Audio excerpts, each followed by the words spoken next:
할렐루야, 예수께서 부활하셨습니다. 오늘은 온 세계가 예수님의 부활을 기념하고 축하하는 날입니다.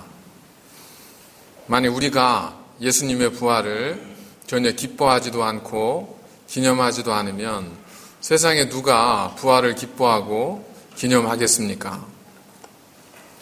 부활절을 즈음하면 이제 많은 언론에서 그 설문조사를 합니다.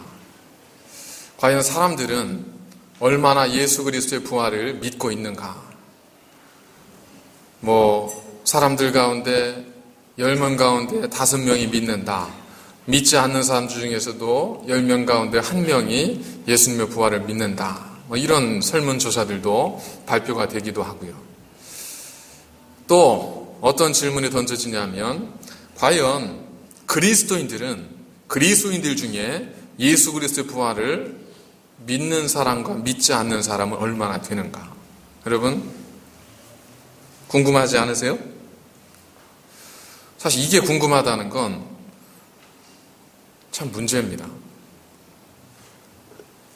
예수 그리스도의 부활의 근거 위에서 우리의 신앙이 세워졌는데 그리스도인들 중에 과연 몇 명이나 예수님의 부활을 실제로 믿을까? 이 질문이 던져진다는 건 정말 그리스도인들에 대한 이건 엄청난 모독이기도 하고 우리 스스로 우리를 부끄럽게 만드는 그러한 내용이기도 합니다. 만약에 어떤 사람이 한 아이를 만나서 묻습니다. 너는 내 부모님을 사랑하느냐? 너는 내 부모님을 믿느냐? 한번 물어본다고 생각해 보세요. 자녀가 부모를 믿고 사랑하는가를 하는 질문을 한다는 것 자체가 이건 그 관계, 그 자녀를 어떻게 보았으면 그런 질문을 하겠어요. 화가 나는 질문이기도 하지만 어느 면에서 보면 우리 사회와 우리의 시대가 이런 질문까지도 가능하게 만들 정도로 우리 스스로가 우리의 믿음에 굉장히 많은 허점들을 가지고 있다고 하는 방증이 되지도 않겠습니까? 과연 얼마나 많은 그리스도인들이 예수님의 부활을 믿는가? 그게 중요한 건 아니죠. 얼마나 많은 사람이 믿느냐, 안 믿느냐, 그거에 따라서 달라질 것도 없습니다. 비트겐슈타인은 이런 이야기를 했습니다. 부활은 증명의 문제가 아니라 신앙의 문제이다. 이 말을 언뜻 들으면 우리는 신앙 안에서 정말 신앙만 바로 서면 어떤 것도 문제되지 않는다. 이렇게 들리기도 하지만 사실 이 말은 예수 그리스도의 부활의 역사성과 사실성을 좀 교묘하게 이렇게 피해가는 그런 말이기도 하죠. 그러니까 부활은 증명의 문제가 아니라 신앙의 문제다. 2000년 전 일이니까 어떻게 증명할 수 있겠어요? 그렇기 때문에 부활은 그냥 믿기만 하면 된다. 이건 믿음을 강조하는 것 같기도 하지만 그 역사성에 대해서 그렇게 신뢰하지 않는 뉘앙스를 풍기고 했단 말입니다.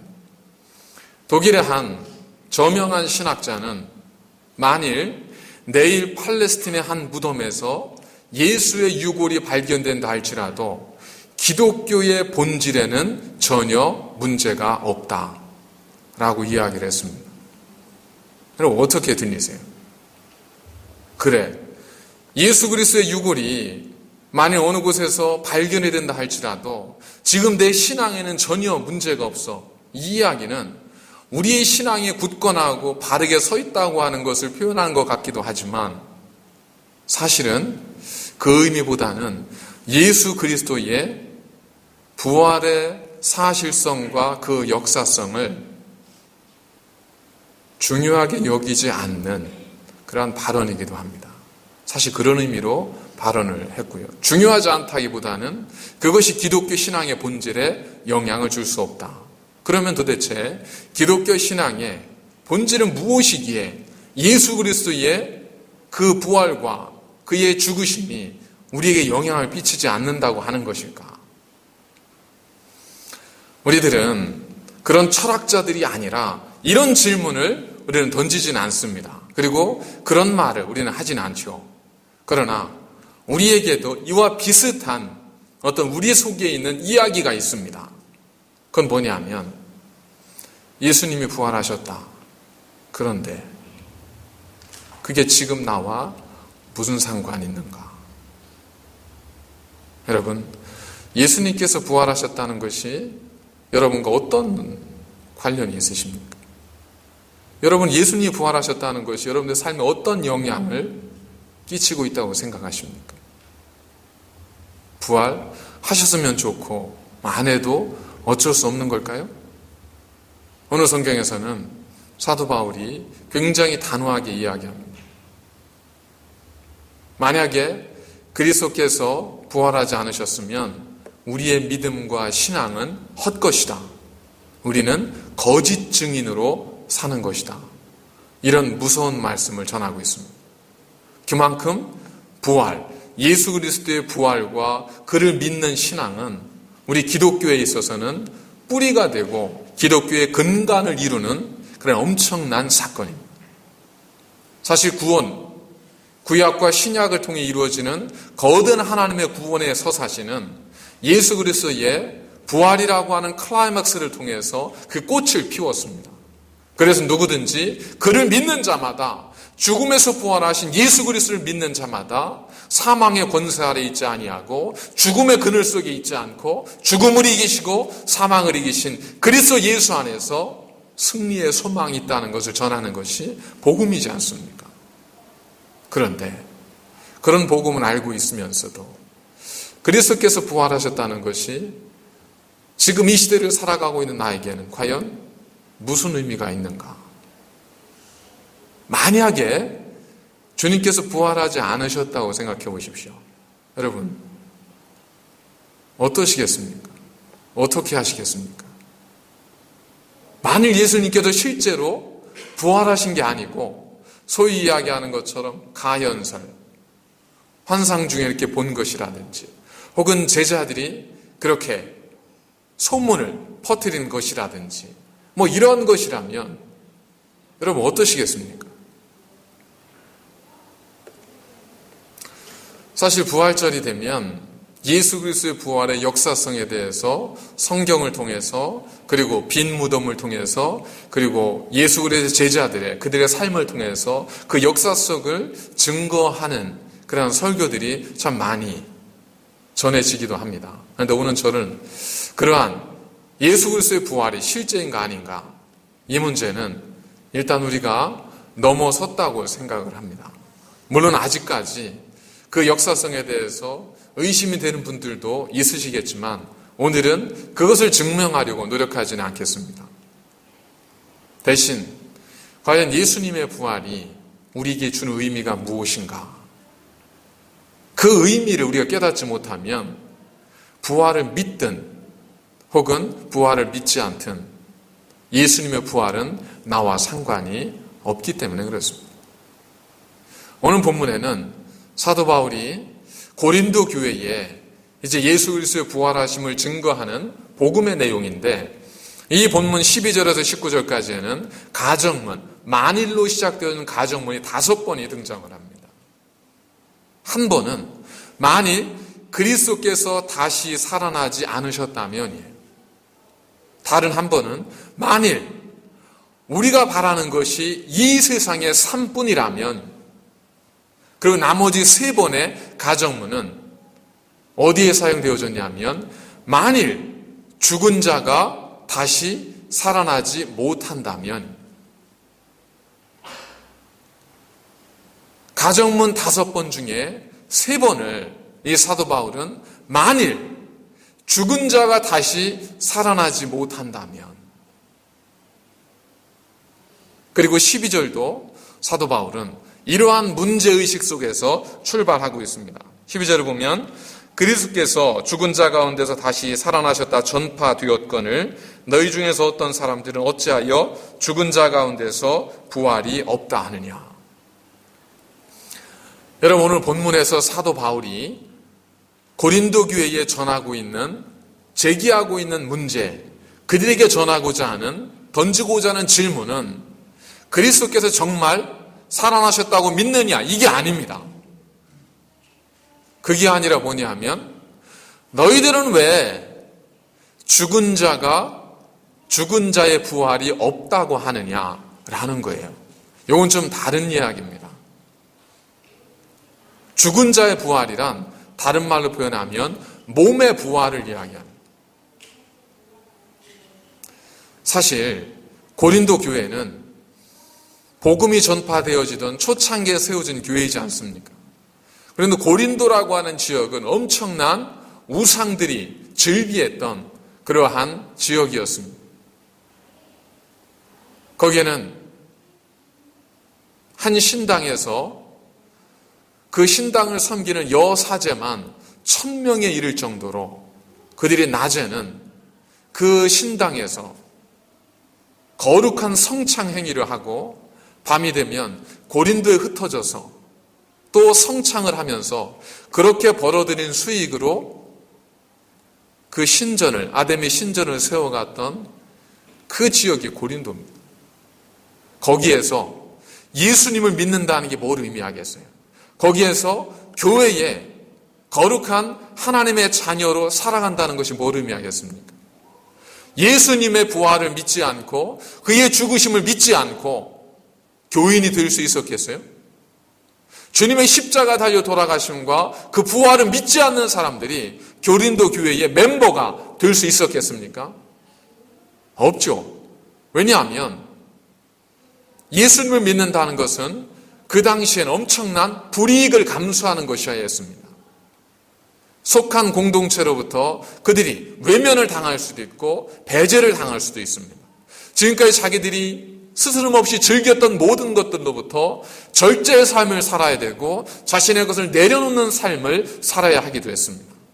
때로는 그것을 인해서 핍박을 당할 수도 있습니다. 그런데 그런 중대한 상황 앞에서 나는 잘 모르지만 그냥 믿어볼래 이렇게 고백하고 예수님 믿는다는 사람들, 그들이 과연 있을 수 있었겠습니까? 없죠. 당연히 고린도 교회 교인들은 예수 그리스도의 부활을 믿는 사람들이었어요. 그런데 사도 바울이 오늘 이 이야기를 하고 있는 겁니다. 너희들이 왜 믿지 않느냐? 아니요. 성경에 보십시오. 어디 고린도 교회 교인들이 예수 그리스도의 부활을 믿지 않았다고 해요? 그러지 않습니다. 그들에게 던지고 있는 질문은 너희가 그리스도께서 부활하셨다는 것을 믿으면서 어떻게 죽은 자의 부활을 믿지 못하느냐예요. 아직까지도 좀 이 질문 자체가 명확하게 이해가 되지 않으시죠? 너희가 예수 그리스도의 죽으심과 그 부활을 믿으면서 어떻게 죽은 자의 부활을 너희들이 믿지 못하느냐? 여기서 죽은 자의 부활은 쉽게 이해하기 위해서 몸의 부활로 이해를 하시면 됩니다. 성경에서 분명히 증언하는 것은 우리에게는 주님이 오실 그때에 우리 육체가 다시 거룩한 몸으로 부활한다고 하지 않습니까? 그러면 사도 바울은 왜 이러한 철학적인 질문을 고린도 교회에 던지는 것일까? 그것은 그때 당시에 고린도 교회와 그 시대를 지배하고 있던 헬라 사상 때문에 그렇습니다. 이 헬레니즘 속에서 중요한 것이 뭐냐면 이원론, 이분법이지 않습니까?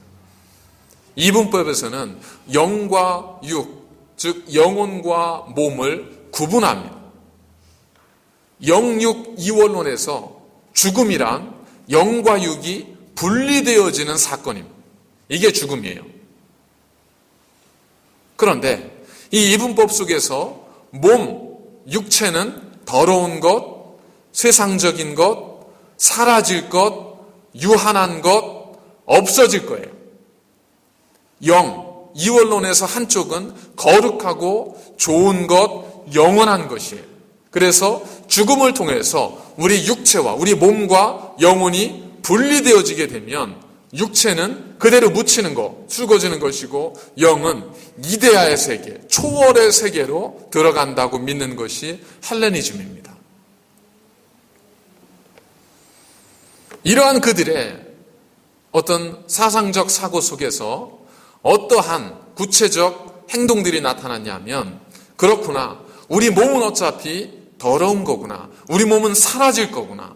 그래서 우리 몸을 어차피 사라질 거니까 내 마음대로 사용해도 된다고 하는 쾌락주의가 나타납니다. 그리고 한쪽에서는 그래, 몸은 더럽기 때문에, 몸은 세속적인 것이기 때문에 우리가 몸에 신경을 써서는 안 돼요. 그래서 몸에 주는 즐거움, 몸에 주는 유익함을 다 부정해버리는 겁니다. 그래서 어디로 가요? 극단적인 금욕주의로 흐릅니다. 그래서 금욕주의에 빠진 사람들은, 결혼한 사람은 이혼을 합니다. 먹는 것도 즐거움을 위해서 먹는 것이 아니라 그냥 내 몸을 지탱하기 위해서 먹는 거예요. 내 육체에 몸에 즐거움을 주는 모든 행위를 거부하는 것. 이게 극단적인 금욕주의예요. 절제된 금욕적 삶이 아니라 극단적인 금욕주의에 흐르게 되면 이렇게 나아가는 거죠. 또 한쪽에서는 쾌락주의입니다. 여러분, 이렇게 더러운 게 묻어 있습니다. 뭐로 닦으시죠? 걸레로 닦죠. 어느 날 걸레를 보니까 더러웠어요. 그래서 걸레를 빨았습니다. 그런데 저기 더러운 게 또 묻어 있어요. 그럼 어떻게 해요? 야, 아무리 걸레지만 그래도 빨았는데 더 이상은 더러운 걸 묻힐 수 없어. 그러지 않잖아요. 또 닦죠. 왜 그렇죠? 왜 그렇죠? 걸레니까 그렇죠. 이게 행주라면 닦겠어요? 사실 제가 항상 느끼는 건데, 빨래를 하고 나면 저희 집에는 이제 발수건에는 제가 매직으로 발수건 이렇게 써놓거든요. 빨래를 하고 나면 이 발수건으로 얼굴을 닦아도 되지 않을까? 문제가 있을까? 여러분, 닦아도 될까요? 안 될까요? 그렇죠? 뭐 빨았으니까 사실 발수건 가지고 얼굴 닦는다 무슨 문제가 되겠어요? 그지만 우리가 걸레라고 이렇게 딱 한번 구분을 지어놓으면 우리는 걸레는 걸레의 용도에 맞게 쓰지 않습니까? 우리의 몸을, 하나님이 주신 거룩한 우리의 몸을 어차피 사라질 것을 구분을 해놓고 나니까 이제 우리 몸은 어떤 거예요? 마치 그들에게는 걸레와 같은 거예요. 아무렇게나 써도 되는 거예요. 그래서 몸이 원하는 것이면 모든 걸 해도 돼요. 왜? 어차피 몸은 사라지는 거예요. 어차피 몸은 죽어지고 죽음을 통해서 우리의 영만 이데아의 세계로 가기 때문에 몸은 그렇게 쓰다가 버리면 되는 거예요. 그러다 보니까 그러한 쾌락주의적인 사조가 예수 그리스도를 믿음으로 고백한 그리스도인들 안에도 이 사조가 여전히 잔재로 남아있는 겁니다.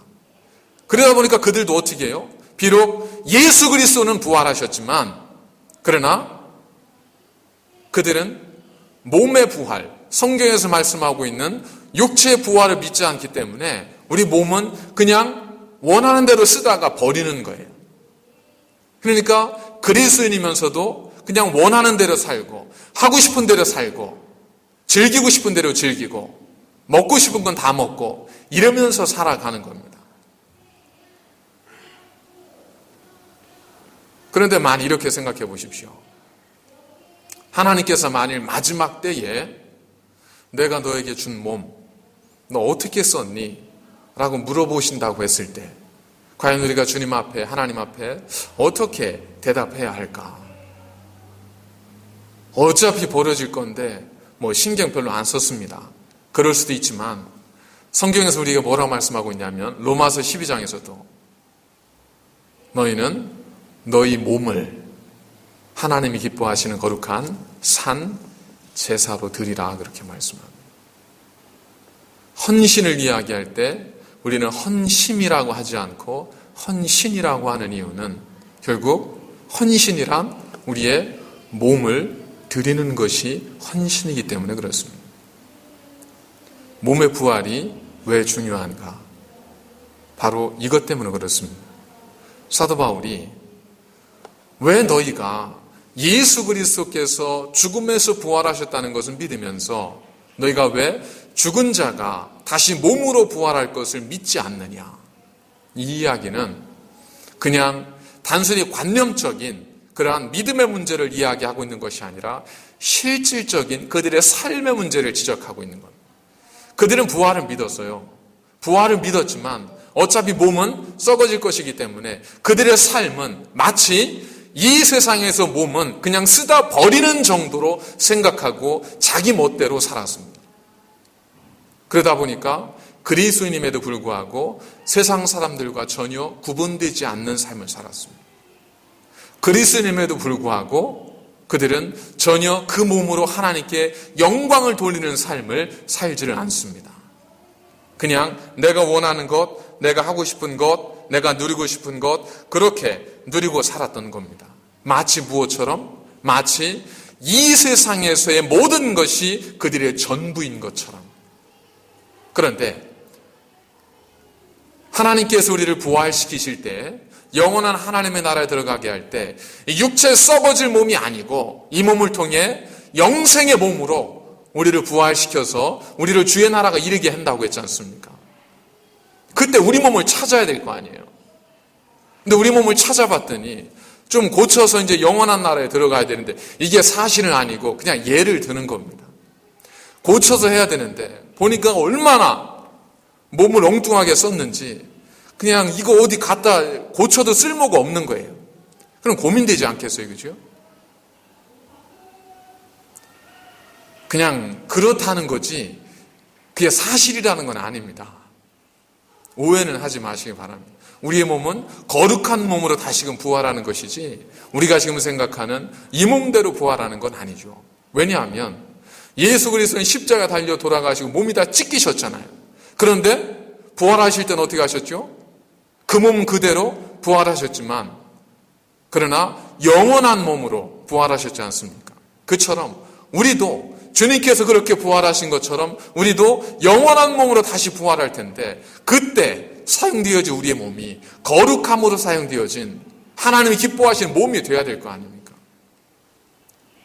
지금 이 사도 바울이 너희가 그리스도의 부활은 믿으면서 왜 죽은 자의 부활은 믿지 않느냐? 이 이야기는 죽음에 대해서 말하고 있는 것이 아니라 삶에 대해서 이야기하고 있는 거예요. 왜 너희는 이 세상에서의 삶이 전부인 것처럼 그렇게 생각하고 사냐?